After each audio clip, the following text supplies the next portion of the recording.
Hello everyone, आप सभी का स्वागत करता हूं। मैं शोएब अहमद आपके अपने चैनल पीडब्ल्यू नर्सिंग वाला के अंदर। और मेरे प्यारे साथियों, आज का टॉपिक रहने वाला है ऐसा टॉपिक जिसमें नॉट सेट के अंदर एक ना एक क्वेश्चन आता ही आता है। तो प्रीवियसली जो हमने देखा पेपर्स, उस पेपर के अंदर 5 से 6 क्वेश्चन इस टॉपिक से रिलेटेड आए। तो इस टॉपिक को समझने के लिए हम प्यारा सा आज की क्लास लेकर के आए हैं। और हर एक क्लास को आप देखिएगा जरूर, क्योंकि हर एक क्लास एक दूसरे से जुड़ी हुई है, जिससे आपका बेसिक टॉपिक आपका क्लियर होता रहेगा। तो आरोग्यम बैच आपका जो लेकर के चल रहे हैं, ये free of cost theoretical classes आपको दे रहे हैं, विद पीडीएफ नोट्स आपको दिए जाएंगे। मेरे प्यारे साथियों, आप यूट्यूब चैनल पे भी पढ़ सकते हैं और ऐप के ऊपर भी पढ़ सकते हैं। तो आज का टॉपिक आप जैसे कि देख रहे हैं, फंडामेंटल ऑफ नर्सिंग का एसिड बेस बैलेंस की बात करेंगे हम। किसकी बात करेंगे? एसिड बेस बैलेंस की बात करेंगे। और नेक्स्ट क्लासेस के अंदर इम्बैलेंस की बात करेंगे। तो आज की क्लास में हमारा पहला टॉपिक जो लेकर के चलेंगे वो है एसिड एंड बेस बैलेंस। प्यारे साथियों, यहां आप समझिएगा, कई क्वेश्चन आपके आएंगे जिसके अंदर आपको ऐसे पूछा जाएगा, रेस्पिरेटरी एसिडोसिस है या मेटाबॉलिक एसिडोसिस है या पेशेंट है, उसके लंग्स के अंदर बहुत सारी प्रॉब्लम्स हो रही है, ब्रीथिंग प्रॉब्लम हो रही है, कौन सी प्रॉब्लम आएगी? एसिडोसिस होगा, एल्कलोसिस होगा? तो यही सवालों को समझने के लिए पहले बैलेंस समझना है कि एसिड और बेस का बैलेंस क्या होता है। बट एसिड और बेस होता क्या है, देखिएगा। सबसे पहले एक स्केल बनाई गई जिसको कहते हैं पीएच स्केल कहा जाता है। पीएच स्केल का मतलब होता है पोटेंशियल ऑफ हाइड्रोजन। भैया, हाइड्रोजन की कितनी पोटेंशियल है? जनरली आप सभी ने देखा होगा कि H जो होता है, H+, ऐसे मार्क लगे रहते हैं, Cl-, ये सब चीज क्या है? प्लस माइनस का इनका क्या खेल चलता है, मैं आपको बताता हूं। कि आप जब पोटेंशियल ऑफ हाइड्रोजन की बात कर रहे हैं, तो हमारा शरीर जो होता है वो कुछ एटम से मिलकर के बना है। किससे मिलकर के बना है? एटम से मिलकर के बना है। तो हमने जैसे कि हमारे 12वीं के अंदर पढ़ा था कि कुछ इस प्रकार से एक न्यूक्लियस होता है और इसके बाहर की तरफ एक शेल, इस तरीके से शेल होता है। शेल के अंदर इलेक्ट्रॉन घूम रहे होते हैं, अंदर की तरफ न्यूट्रॉन प्लस प्रोटॉन घूम रहे होते हैं, अंदर की तरफ स्टेबल रहते हैं। तो जनरली होता क्या है, जैसे कि आप देखेंगे कि प्रोटॉन मतलब पॉजिटिव चार्ज वाली चीज और इलेक्ट्रॉन मतलब नेगेटिव चार्ज वाली चीज। ये एक एटम है। एटम को इस तरीके से समझिएगा कि 2 इलेक्ट्रॉन है इसके अंदर, 2 प्रोटॉन है और न्यूट्रॉन तो न्यूट्रल रहता है। तो यानी कि इसके ऊपर अभी बैलेंस में पॉजिटिव और नेगेटिव दोनों बैलेंस के अंदर है। तो ये सिर्फ एटम कहलाएगा साथियों। क्या कहलाएगा? एटम कहलाएगा। बट यहां से H+ बनने की कहानी या Cl बनने की कहानी, माइनस बनने की कहानी, प्लस या माइनस बनने की कहानी कहां चालू होती है? नर्सिंग वाले साथियों, इस टॉपिक को समझिएगा। अगर आपको ये टॉपिक समझ में आ गया तो आपके लिए इजी हो जाएगा। देखिए, हुआ क्या खेल कि यहां पर ये जो शेल था, ये आपका एटम था, इस एटम में से हो सकता है एक इलेक्ट्रॉन निकल करके बाहर चला जाए। जब मान लीजिए एक इलेक्ट्रॉन बाहर चला गया, तो अंदर तो वही 2 प्रोटॉन और बाहर एक इलेक्ट्रॉन रह गया। माने कि अंदर 2 पॉजिटिव चार्ज, बाहर एक नेगेटिव चार्ज। तो जिन भी एटम के ऊपर पॉजिटिव चार्ज कैसे लगता है, उनका इलेक्ट्रॉन भाग चुका होता है। तो यानी कि H+ आयन बन गए। मान लीजिए एक इलेक्ट्रॉन शेल में वैकेंसी ज्यादा थी, कहीं और से एक इलेक्ट्रॉन यहां आ गया, तो नेगेटिव चार्ज जो था, एक स्टेबल एटम के अंदर नेगेटिव चार्ज कितना हो गया? 3 इलेक्ट्रॉन हो गए। 2 तो पहले ही थे, एक घुस गया और 2 प्रोटॉन थे। यहां समझिएगा, यहां नेगेटिव चार्ज आ गया। तो ये कहानी क्या है? जब भी कोई एटम से आयन बनने की कहानी बनती है, क्या बनती है? एटम से आयन। ये एटम था जिसके अंदर बराबर से 2 इलेक्ट्रॉन, 2 प्रोटॉन, 3 इलेक्ट्रॉन, 3 प्रोटॉन ये चल रहे थे। बट जब भी आपका इलेक्ट्रॉन इस शेल को छोड़ करके बाहर जंप करके चला जाएगा, तो वहां एक नेगेटिव एनर्जी की कमी हो जाएगी। प्रोटॉन की मात्रा तो बड़ी रहेगी पर नेगेटिव कम हो गई। या फिर इलेक्ट्रॉन बाहर से इधर से कूद करके अंदर आया, तो इलेक्ट्रॉन इलेक्ट्रॉन इलेक्ट्रॉन, बहुत सारे इलेक्ट्रॉन हो गए और प्रोटॉन उस कंपैरिजन में कम हो गए। तो यहां इलेक्ट्रॉन की यानी कि नेगेटिव पावर बढ़ जाएगी। तो साथियों, इसी तरीके से एटम से आयन बनने की कहानी चली। अब देखिएगा, जनरली हमारे शरीर के अंदर एसिड बेस दोनों होते हैं। आपका पेट आप जब देखेंगे, स्टमक को देखेंगे, तो स्टमक में HCl एसिड निकलता है।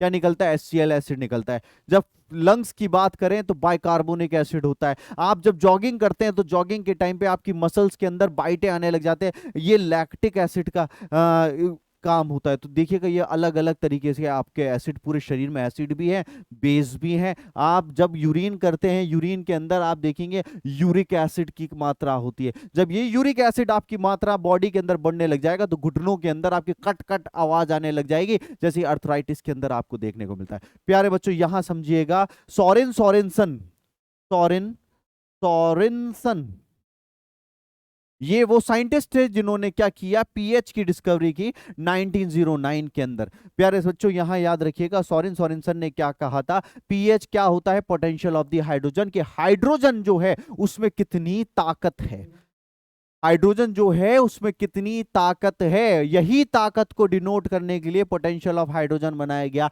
माने कि किसी चीज की बात करें, अपन किसी चीज की बात करें कि पीएच क्या होती है, तो इस सोरेन सोरेनसन ने क्या किया था, एक ऐसी स्केल बनाई, क्या कह रहा भाई, एक स्केल बनाई जिसका नाम दिया गया pH scale, potential of hydrogen scale. प्यारे बच्चों यहां याद रखिएगा ये स्केल सारी पीएच को नापने के काम में आती है। 0 से चालू होती है, 14 तक रहती है, 0 से लेकर के 14 तक रहती है, और बीच का जो ये पॉइंट होता है, इस पॉइंट को कहते हैं न्यूट्रल। क्या कहते हैं प्यारे बच्चों, न्यूट्रल कहते हैं। न्यूट्रल का मतलब ना ये पॉजिटिव की तरफ ना नेगेटिव की तरफ, ना इसमें H+ ज्यादा, ना इसमें एसिड ज्यादा, ना इसमें बेस ज्यादा, ये न्यूट्रल है। जैसे आपका पानी जो होता है, पीने का पानी, वाटर जो होता है, वो न्यूट्रल है, 7 के ऊपर है। ठीक है, क्या है भैया, 7 के ऊपर है। अब देखिएगा होता क्या है, जनरली ये पीएच स्केल जो है, it starts from the, it is known as potential of, potential of hydrogen, potential of hydrogen given bye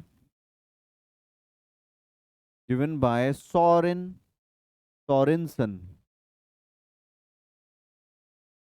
given by Soren Sorensen to calculate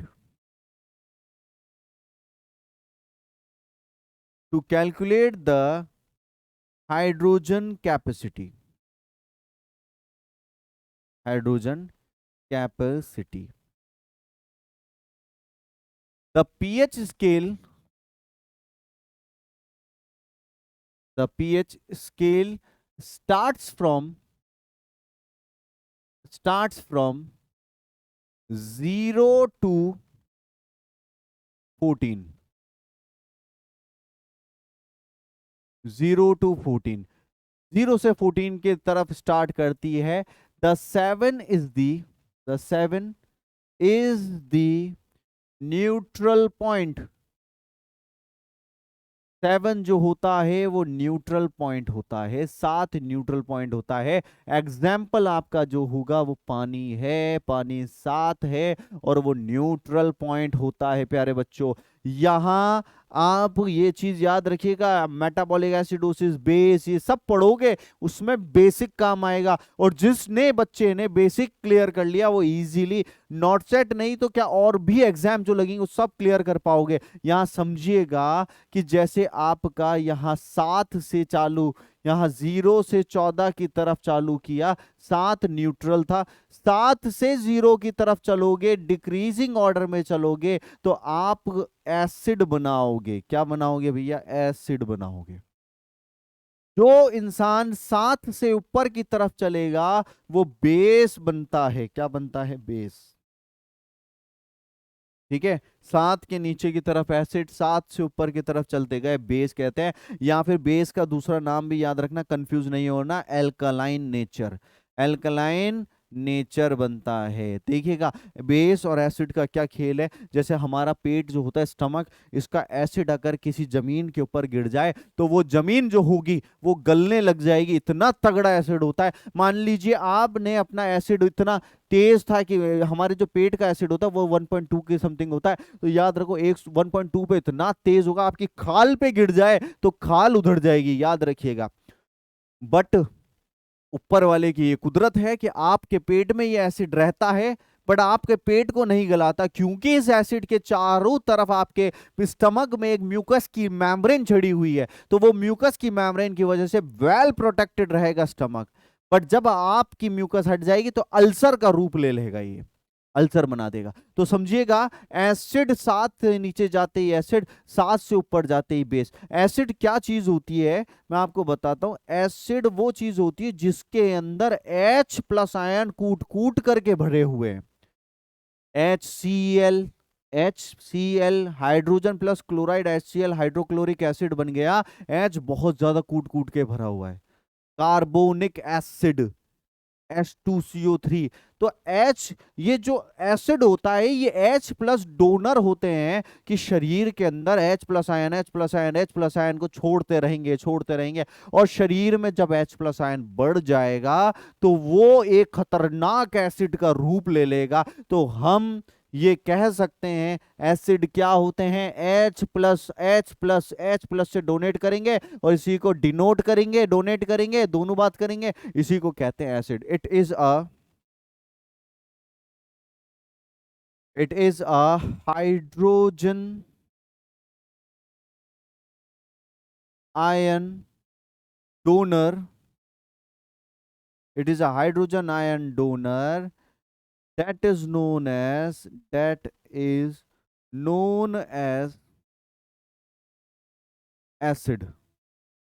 That is known as acid. It is a hydrogen ion donor that is known as acid. ये hydrogen donor ion होते हैं, hydrogen ion को donate करने वाले acid कहते हैं। ठीक है, H plus donors, H plus donors. ठीक है, H प्लस डोनर होता है। बेस क्या होता है, देखिएगा बेस क्या चीज होती है। बेस जो होगा, बेस या एल्कलाइन भी कह सकते हैं, alkaline. It is a it is a H plus acceptor and OH donor. H plus को तो एक्सेप्ट करता है, OH को डोनेट करता है, डोनर होता है। तो याद रखिएगा, सिंपल कहानी क्या है, जब भी बेस की बात आएगी, बेस हमेशा OH से डिनोट करेंगे। एसिड की बात आती है तो एसिड में आप बोलेंगे प्लस H प्लस। तो देखो, मैं बोलूं बहुत सारे H plus H plus H plus हो रहे हैं, तो याद रखना एसिड हो रहा है। OH OH OH हो रहे हैं, तो याद रखिएगा बेस हो रहा है। अब खेल समझो, इस चीज का खेल समझो। मैंने कहा एसिड जो होते हैं H प्लस डोनर होते हैं, और बेस क्या होते हैं, बेस OH डोनर होते हैं। क्या होता है, बेस OH डोनर होते हैं। ठीक है, acid H plus, base OH। तो अगर एक एसिड और एक बेस को अगर हम मिला दें तो वो क्या बन जाएगा, वो बन जाएगा पानी के तौर पे, बराबर बराबर मात्रा वाला, बराबर बराबर स्ट्रेंथ वाला। जैसे कि आपने केमिस्ट्री लैब में काम किया होगा, कभी कोई एसिड गिर जाता है तो जो एक बेहतरीन केमिस्ट होता है वो क्या करते हैं, उसी पीएच का, एक सेम पीएच का बेस डाल देंगे तो एक पाउडर की फॉर्म में आपका हट जाएगा।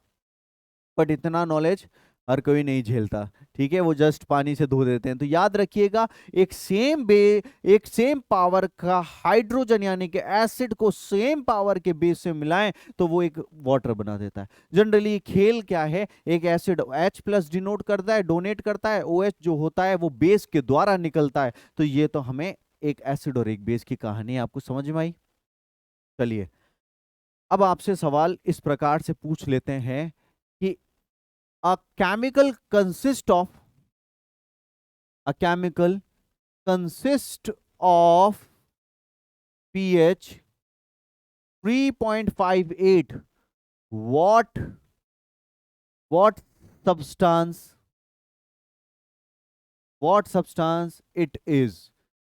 एक केमिकल है जिसकी पीएच 3.58 है। आपको पूछ रहा है कि ये एसिड होगा या बेस होगा।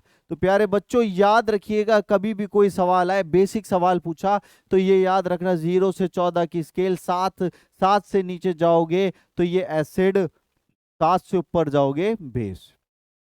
तो यहां 3.58 है तो 3.58 यहां बीच में पड़ता है, तो ये एक एसिड की कंडीशन बनी। क्या बनी भाई? एसिड की कंडीशन बनी। अगर सवाल आ जाता 7 पे रहता है तो 7 पे क्या बनाओगे? न्यूट्रल बनाना है, न्यूट्रल बनाना है। 7 से ऊपर आ गया, 11 आ गया, मान लीजिए एग्जाम्पल 11 आ गया, 11 आ गया, बनेगा बेस। ये जनरल आपको एसिड और बेस का कहानी समझे। अब देखो हमारा शरीर, हमारे शरीर की मैं खासियत बताता हूं, एक सवाल से उसको बताता हूं।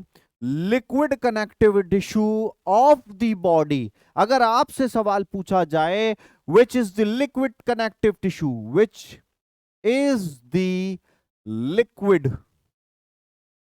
कनेक्टिव टिश्यू,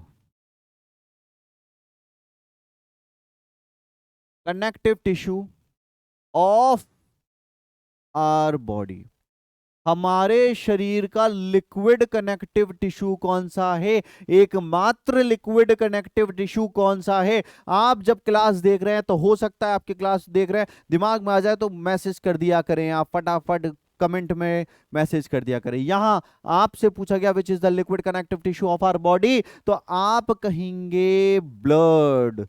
ब्लड क्या है भाई? लिक्विड कनेक्टिव टिश्यू है। लिक्विड कनेक्टिव टिश्यू कैसे? कि हमारा खून सेल से मिलकर के बना, प्लाज्मा से मिलकर के बना, लिक्विड है एक स्टेट में, बट ये सारे सेल से मिलकर के बना। तो ये हमारे दिल से लेकर के दिमाग तक जाता है, और जब दिमाग तक जाता है तो घूम फिर करके किडनी में भी आता है, लिवर में भी आता है।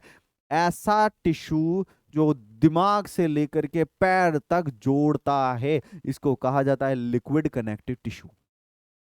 अब देखिएगा ये लिक्विड कनेक्टिव टिश्यू की खासियत क्या है। मान लीजिए मेरे फेफड़ों के अंदर एसिड बन रहा है, तो मुझे फेफड़े खोल करके नहीं देखना, लंग्स को नहीं खोलना, मैं ब्लड का सैंपल लूंगा और ब्लड के सैंपल से मुझे पता लग जाएगा मेरे शरीर में कहां कौन सी तकलीफ हो रही है।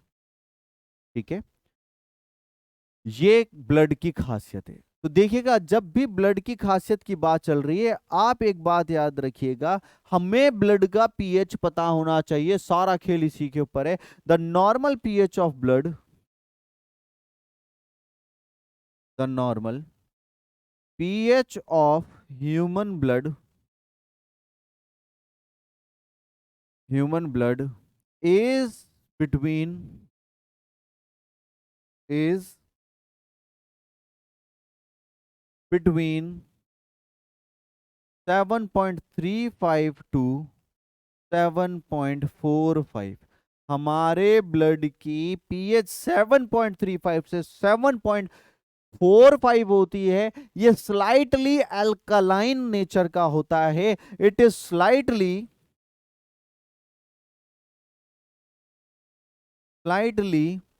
Alkaline in nature. ये स्लाइटली अल्कलाइन होता है नेचर में। प्रगति में कैसा है? नेचर में अल्कलाइन होता है। क्या होता है प्यारे बच्चों? एल्कलाइन होता है।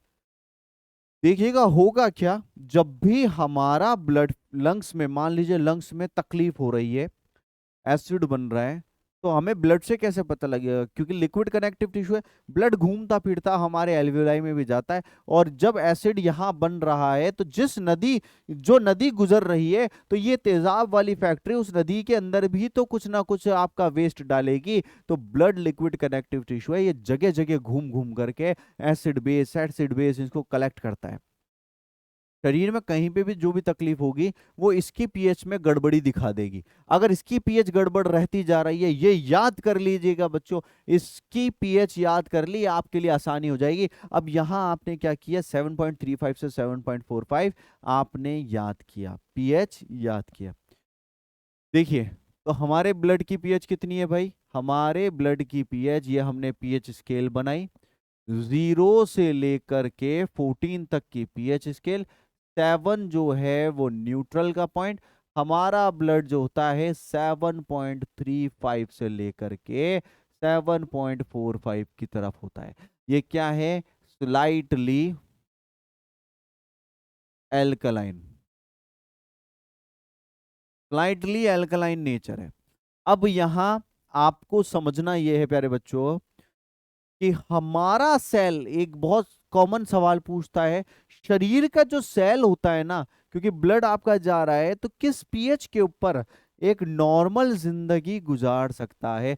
बेस्ट सूटेबल पीएच हमारे शरीर की जिसमें सेल वर्क करते हैं easily. The normal pH of the normal pH of cell in which cellular function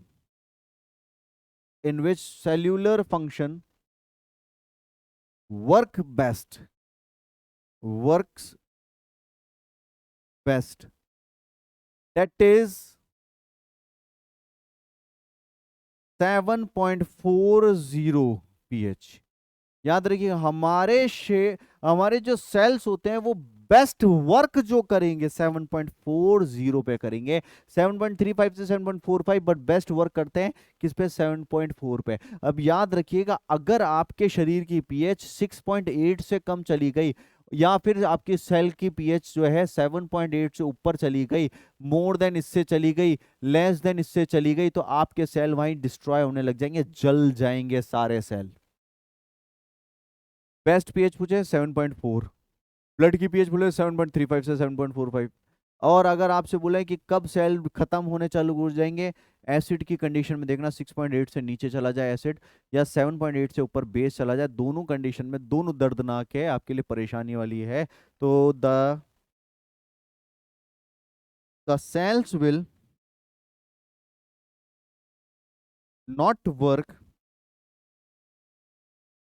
not work in pH less than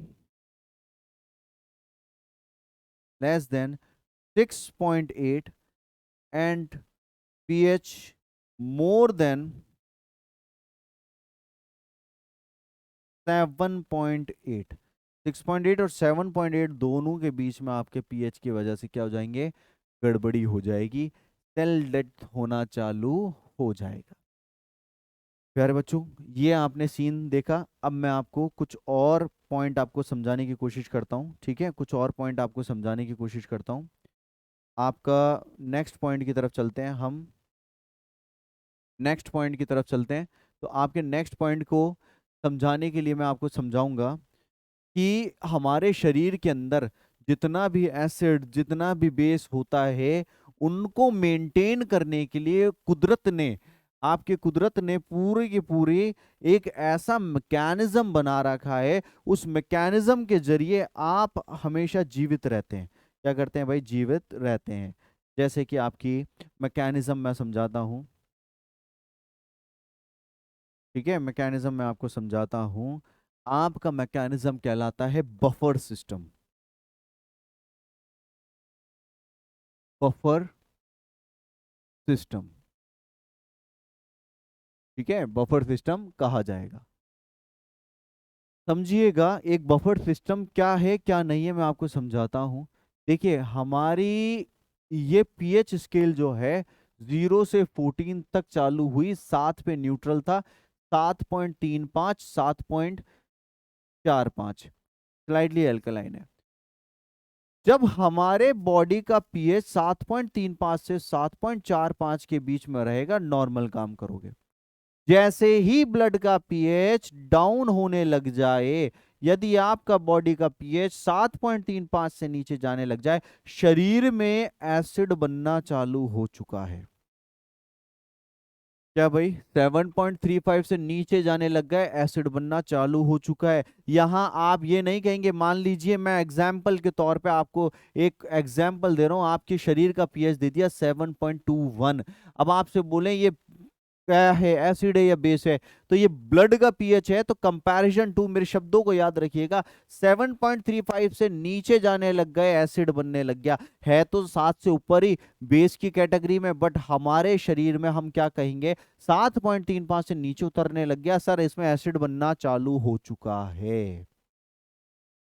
यदि 7.45 से ऊपर की तरफ मैटर जाने लगा है, केमिकल बढ़ने लगे हैं, पीएच बढ़ने लगा है, ये कंडीशन आपका बेस बना रहा है, एल्कालोसिस की कंडीशन बनाएगा।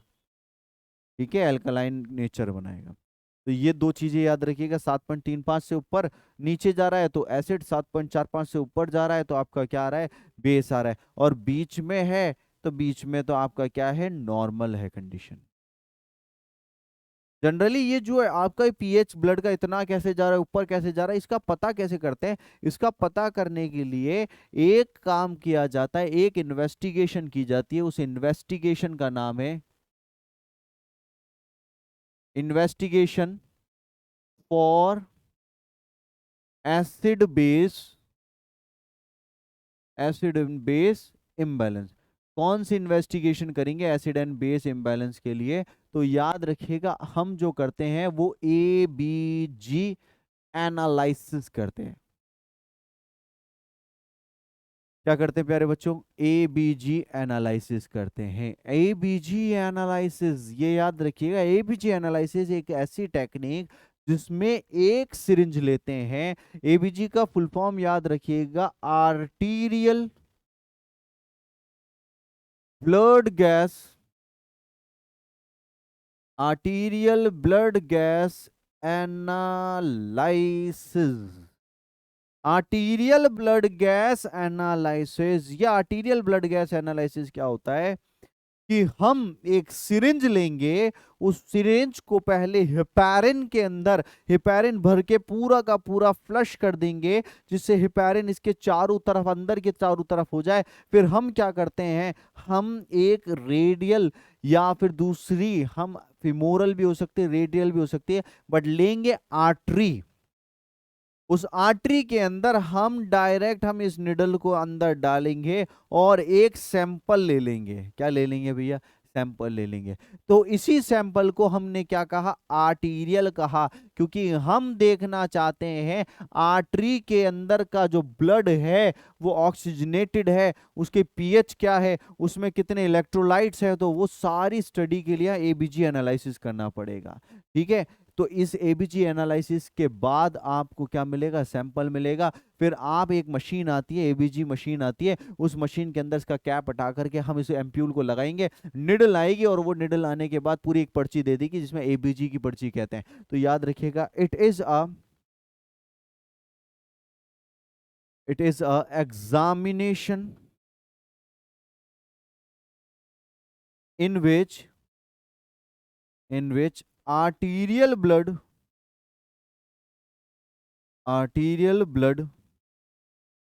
is taken from patient body by a heparinized syringe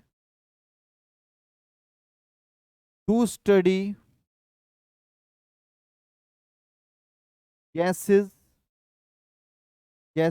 value and electrolyte status,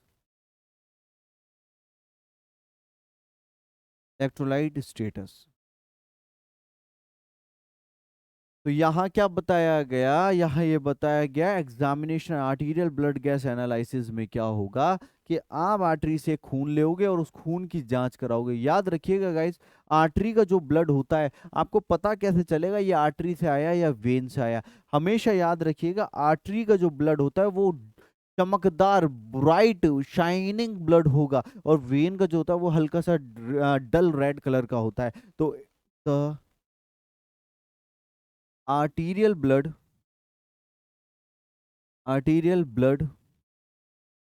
is shining in nature, shining होता है नेचर में, शाइनिंग रेड होता है नेचर के अंदर। तो ये एबीजी है। तो हम बात कर रहे थे किसकी बात? हम बात कर रहे थे भाई बफर सिस्टम जो है उसके अंदर हमें पीएच चेक करनी है।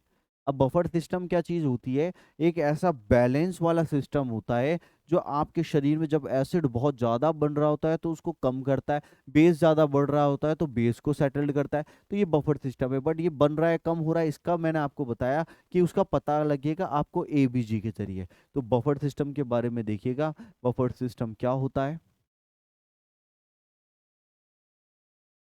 Buffer system, it is a it is a defense mechanism. It is a defense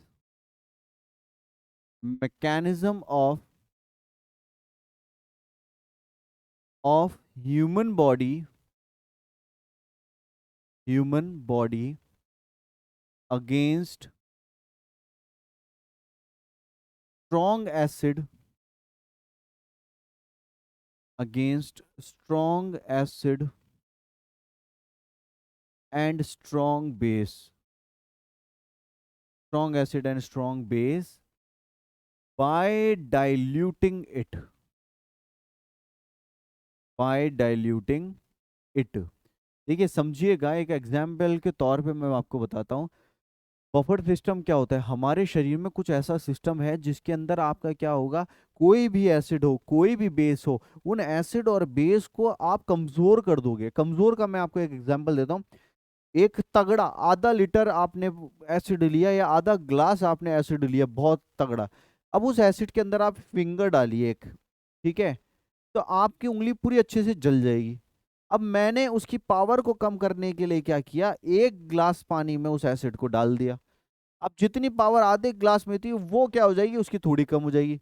अब मैंने इस आधे ग्लास पानी, आधे ग्लास एसिड को मैंने एक बड़ी बाल्टी के अंदर डाल दिया तो और पावर कम हो जाएगी। मैं पूरे ड्रम के अंदर आधे ग्लास को डाल दूंगा और कम हो जाएगी। मैं पूरे कुएं के अंदर आधा एसिड को डाल दूंगा तो और कम हो जाएगा। यहाँ समझिएगा कि बफर सिस्टम कैसे काम करता है। शरीर में कोई बहुत खतरनाक एसिड निकला तो उस एसिड के अंदर आप क्या करेंगे, एक कमजोर सा बेस ऑटोमेटिक आएगा और उसको डाइल्यूट कर देगा, हल्का कर देगा। कोई बहुत ज्यादा तगड़ा बेस निकला तो एक कमजोर सा एसिड आएगा, उस बेस के अंदर घुल जाएगा तो उसकी पावर को और कमजोर कर देगा। क्योंकि क्या होता है, एसिड एक पॉजिटिव पावर वाला है, बेस एक नेगेटिव पावर वाला है, तो अच्छाई और बुराई दोनों मिलकर के क्या होती है, न्यूट्रल होने की कोशिश करती है। ऐसे ही काम बफर सिस्टम ने किया। हमारे फेफड़े, हमारी किडनी, हमारा ब्लड, हमारे सेल, ये सब लगे हुए हैं बफर सिस्टम मेंटेन करने में, एसिड और बेस मेंटेन करने में। तो याद रखिएगा, the buffer system, the buffer system is maintained by is maintained by kidney. देखो किडनी कैसे मेंटेन करती है, बहुत ज्यादा यूरिन के अंदर आपके ब्लड में H+ आकर यूरिन के जरिए निकाल देगी, यूरिक एसिड बन गया निकाल देगी, है ना। तो यहाँ किडनी हुई, आपके लंग्स हुए, आपके लंग्स भी आपका बफर सिस्टम बना रहे हैं, आपके बॉडी के सेल हुए, आपके बॉडी के अंदर सेल के बाद आपके ब्लड हुआ, वो सब आपके क्या कर रहे हैं भैया, ब्लड के अलावा और भी हैं, वो सब आपका बफर सिस्टम मेंटेन कर रहे हैं। जैसे कि मैं एक बफर सिस्टम आपको समझाता हूँ। एक प्यारा सा बफर सिस्टम है, उस बफर सिस्टम को क्या कहते हैं? पहला बफर सिस्टम याद रखिएगा, carbonic, carbonic acid and bicarbonate, carbonic acid and bicarbonate buffer system. देखिए ये कैसे सिस्टम काम करता है, carbonic acid and bicarbonate buffer system. यहां सिस्टम के बारे में देखिएगा। कार्बोनिक एसिड जो होता है एक कमजोर एसिड है, बाइकार्बोनेट एक बहुत कमजोर बेस है। तो देखिएगा, the carbonic acid, the carbonic acid is denoted by H2CO3। Carbonic acid को H2CO3 से डिनोट करेंगे। Which is a weak, which is a weak acid, एक कमजोर एसिड है कार्बोनिक एसिड। फिर बात करते हैं the bicarbonate, the bicarbonate is denoted by HCO3 minus. तो देखो, bicarbonate HCO3 minus, carbonic acid H2CO3 minus. The carbonate is denoted bye HCO3 minus, bicarbonate is denoted bye HCO3 minus. That is a that is a weak base, एक कमजोर base है। अब ये कमजोर और weak base की कहानी कैसे चलती है, मैं आपको समझाता हूं, ठीक है। कमजोर एसिड और इनकी कहानी कैसे चलती है, मान लीजिए एक एग्जांपल आपको देता हूं। एक example, when there is when there is more base, जब शरीर के अंदर बहुत ज्यादा बेस बनने लग जाए। क्या बनने लग जाए भैया? बहुत ज्यादा बेस बनने लग जाए, यानी कि OH बनने लग गया, ठीक है। तो एग्जाम्पल आप देखिए, बहुत ज्यादा OH OH OH मतलब बेस बनने लग गया। तो हमारे शरीर में, जैसे मैंने बताया था, जब बहुत ज्यादा एसिड बनता है तो उसके कंपैरिजन में एक एसिड बहुत ज्यादा बेस बन रहा है या एसिड बन रहा है, उसके कंपैरिजन में अपोजिट आकर के जुड़ जाएगा। यहाँ बेस बहुत ज्यादा बन रहा है, तो इसके अंदर आपको ऑटोमेटिक एक कमजोर सा एसिड आ जाएगा। क्या आ जाएगा भैया? कमजोर सा एसिड आ जाएगा, जिसको H2CO3 कहेंगे। आया?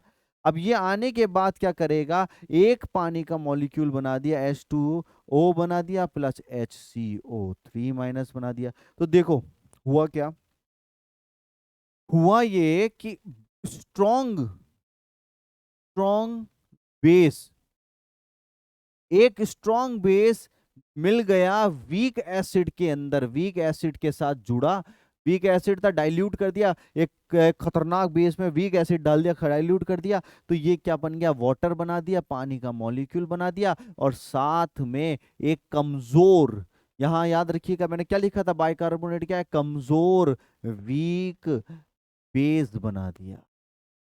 कहा स्ट्रॉन्ग बेस था, शरीर ने क्या किया, एक कमजोर एसिड मिला करके उसको भी कमजोर कर दिया। यही खेल चलता है पूरे शरीर में। क्या खेल चलता है प्यारे बच्चों? यही खेल चलता है, यही खेल चलता है। अब मान लीजिए दूसरी कंडीशन मैं आपको देता हूं, सेकंड कंडीशन। सेकंड कंडीशन के अंदर क्या आ रहा है, when there is more acid in body, हमारे शरीर में बहुत ज्यादा एसिड है, तो हम क्या करेंगे, क्या कैसे काम करेगा ये सिस्टम? बहुत ज्यादा एसिड है तो हमारे सिस्टम में कमजोर बेस हमेशा पड़ा रहता है। कमजोर बेस क्या, सॉरी, यहाँ कमजोर एसिड हमेशा पड़ा रहता है, जैसे कि इसको हमने कहा कार्बोनिक एसिड। अब ये कार्बोनिक एसिड क्या करेगा, ये अपने आप टूटने लग जाएगा H प्लस एक कमजोर एसिड के अंदर, plus HCO3 minus, SCO3 minus में। तो ये एक अपने आप टूटेगा, तो ये टूटने के बाद क्या बना देगा? वीक एसिड बना देगा। क्या बना देगा? Weak acid. तो ये क्या हो क्या रहा है प्यारे बच्चों, यहाँ पर ये हो रहा है बफर सिस्टम, कि जब भी शरीर में खतरनाक एसिड या बेस बनेगा, तो ऑटोमेटिक एक ऐसा सिस्टम बना हुआ है जिससे कि सारा का सारा एसिड या बेस जो है कमजोर में बदल जाएगा।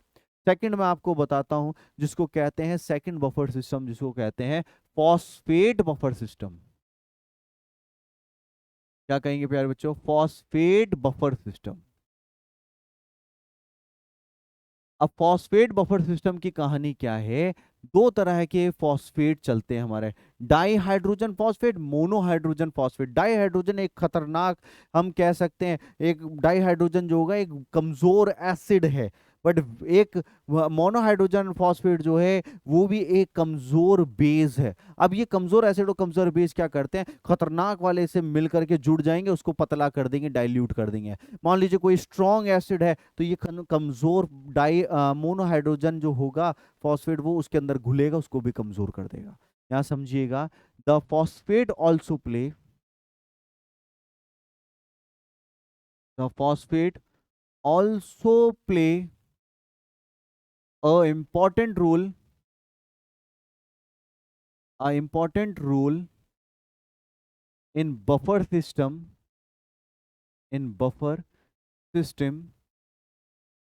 such that such that there are two types of phosphate. Two types of phosphate. पहला है dihydrogen dihydrogen phosphate H2PO4 minus, weak acid. Dihydrogen phosphate weak acid है। और दूसरा होता है मोनोहाइड्रोजन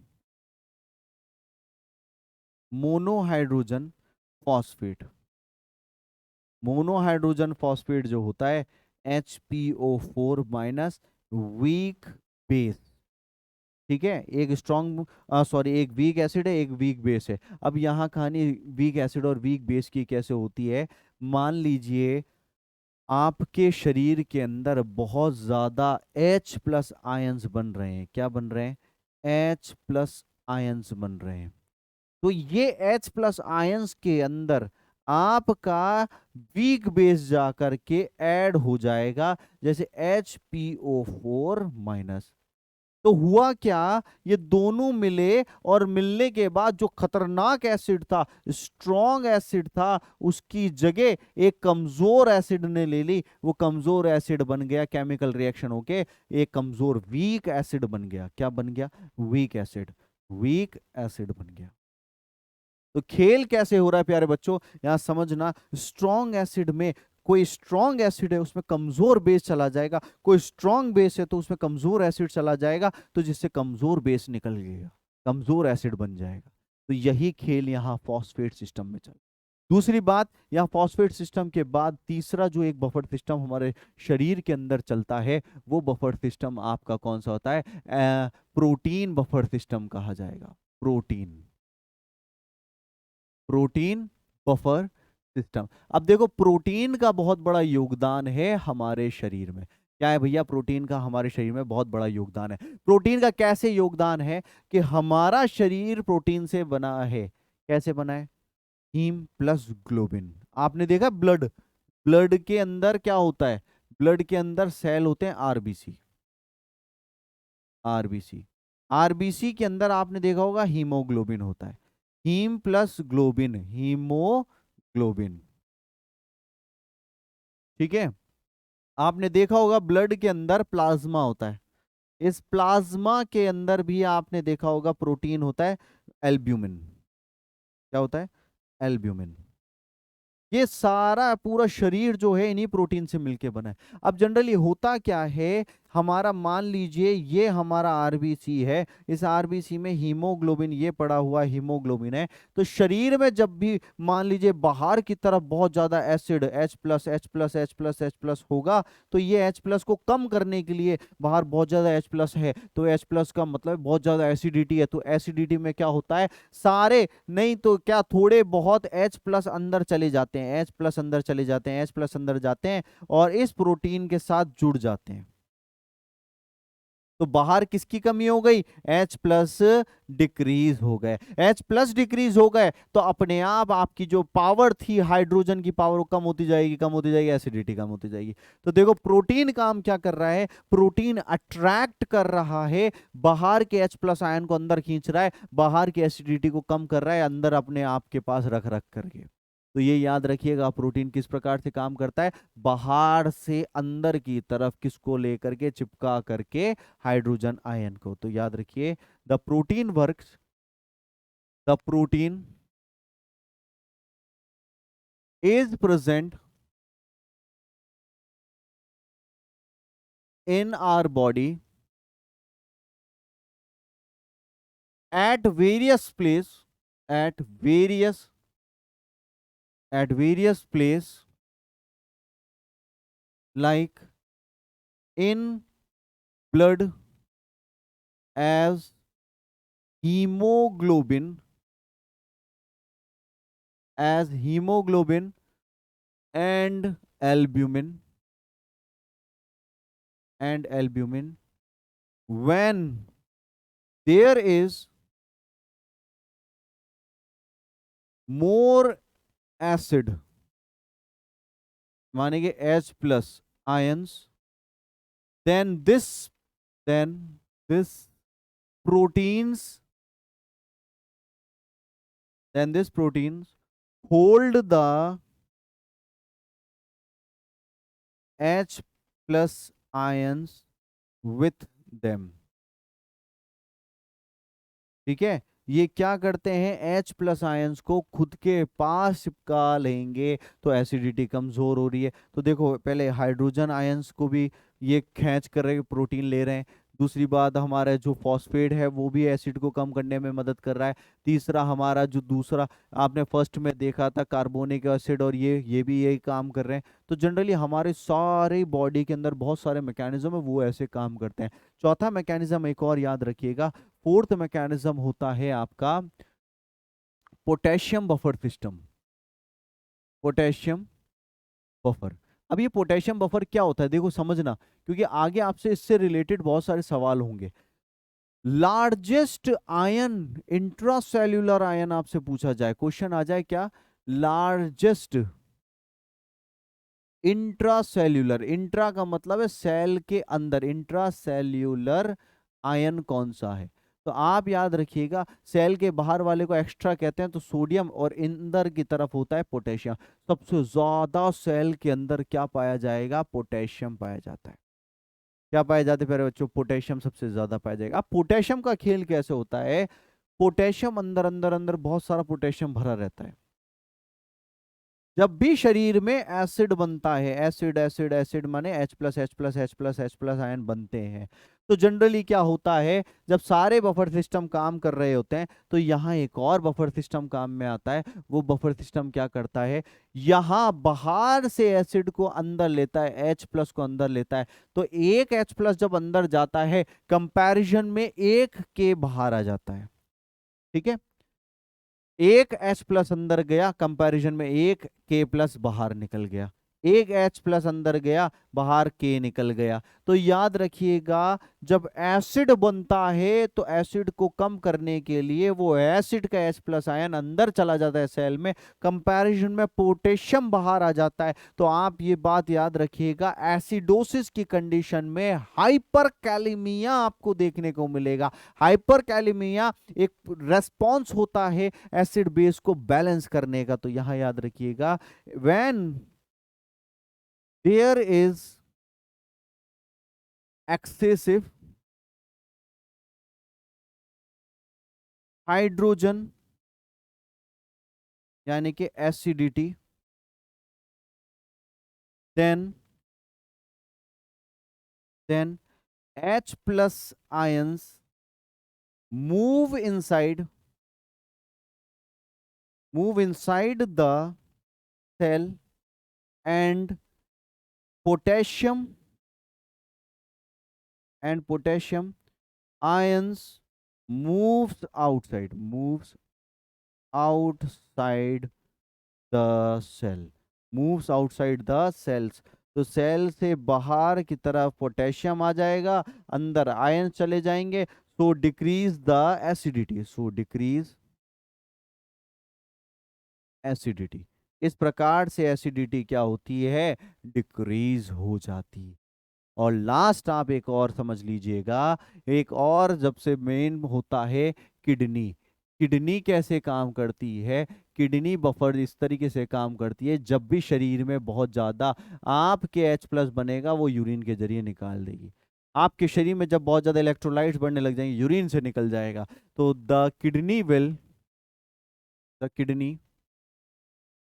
excrete excessive hydrogen ions and hold the bicarbonate ions to maintain blood pH। ठीक है, तो ये किडनी क्या होगी, ज्यादा से ज्यादा यूरिन के जरिए H प्लस निकालेगी, बाहर की तरफ निकाल देगी और अंदर की तरफ H+ आयंस को निकालने के बाद OH आयंस को अपने पास रख लेती है, बाइकार्बोनेट को रख लेती है। तो प्यारे बच्चों, आज आपने जो पढ़ा, मैं आपको एक क्विक रिवीजन करवाता हूँ, जिसमें आपने क्या पढ़ा। आपने पढ़ा कि एसिड और बेस क्या चीज होती है, एसिड एंड बेस बैलेंस क्या होता है। तो आपको मैंने आज इंट्रोडक्शन दिया कि इंट्रोडक्शन में एसिड किसने दिया, एसिड क्या होता है, ठीक है, पीएच स्केल क्या होती है, ब्लड की पीएच कितनी होती है, इस ब्लड की पीएच को कौन मेंटेन करता है। अब ये मेंटेन करने वाली बात आपकी जो आज पढ़ी थी, वो आपका क्या था, पूरा एसिड एंड बेस बैलेंस की बात करी। अब जैसे कि आपसे एक सवाल मैं पूछता हूं, सवाल का जवाब आप जरूर दीजिएगा। एक इंसान है, a person, blood has the pH, blood has the pH of 13.6, 13.6. What type of imbalance it has? किसी की ब्लड की पीएच 13.6 है, उसका इम्बैलेंस कैसा इम्बैलेंस है, ठीक है। इसका आप जरूर कमेंट सेक्शन में आंसर दीजिएगा। मैं आपसे आंसर की उम्मीद करता हूं, आंसर दीजिएगा, क्योंकि हर एक टॉपिक जो है आपस में जुड़ा हुआ है और आपस में जुड़ा जुड़ा आगे बढ़ता जाएगा। और बेसिक आप याद रखिएगा, हर सब्जेक्ट आपको डील कराया जा रहा है, हर सब्जेक्ट आपको पढ़ाया जा रहा है। तो एक एक टॉपिक को पढ़ते चलिए, आराम से आप अपना नोट सेट निकाल पाएंगे। प्यारे बच्चों, आज की क्लास में आपके लिए एसिड एंड बेस बैलेंस पढ़ाया। नेक्स्ट क्लास जो होगी वो इम्बैलेंस के ऊपर होगी, जिसमें आप बहुत टिपिकल क्वेश्चंस को भी आप इजीली डील कर पाएंगे। तो मिलते हैं अगले वीडियो में। आप सभी का बहुत बहुत शुक्रिया। Thank you so much guys.